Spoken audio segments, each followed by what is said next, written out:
hummingbirds. Hummingbirds. Are you all getting hummingbirds? Yay!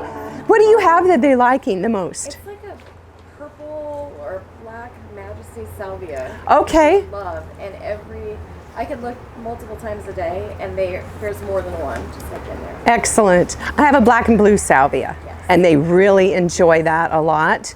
My Flamicanthus just started blooming last week, and yours too? Yes. Are you getting hummers on it? I am. Excellent. So if you don't have Flamicanthus, it's one of those plants that, I don't know, you might have a love-hate relationship with it.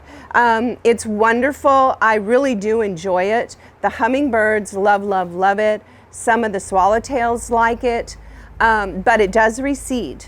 And sometimes I'm not happy about pulling out the, volunteers that are coming up in different places. So it kind of depends on your gardens and how much mulch and rock and other things you have to prevent seeds from freely coming up. So, it's really great if you have a native landscape. It's very low water, very low care. I've never seen bugs on it.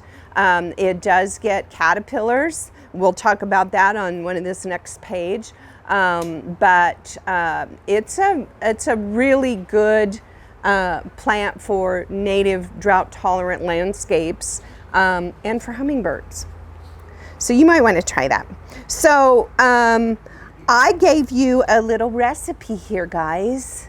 If you do a hummingbird feeder, it's 1 to 4 parts. So you're going to do 1 cup sugar and 4 parts of water, and you're going to bring that to a very slow boil.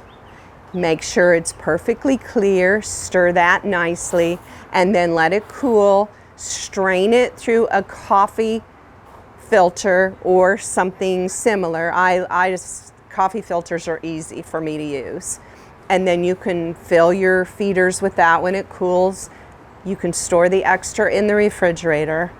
There's no need to go out and buy it, and the red dye is not that good for wildlife, I don't believe.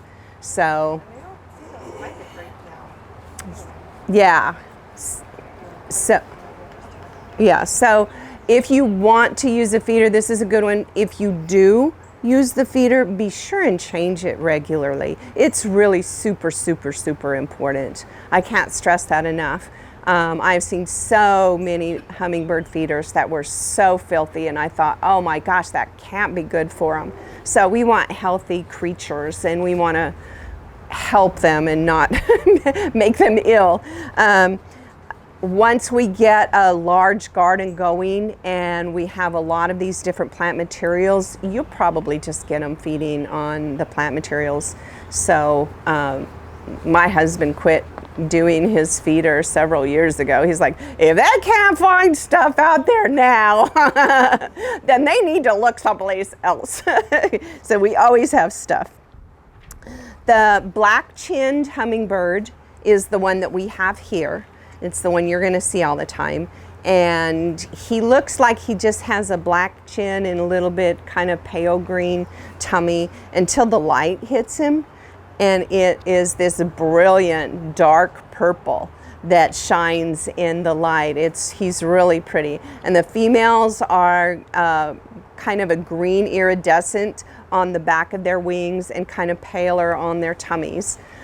In the fall, though, we will get to see quite a few different kinds of hummingbirds depending on where we are in this area.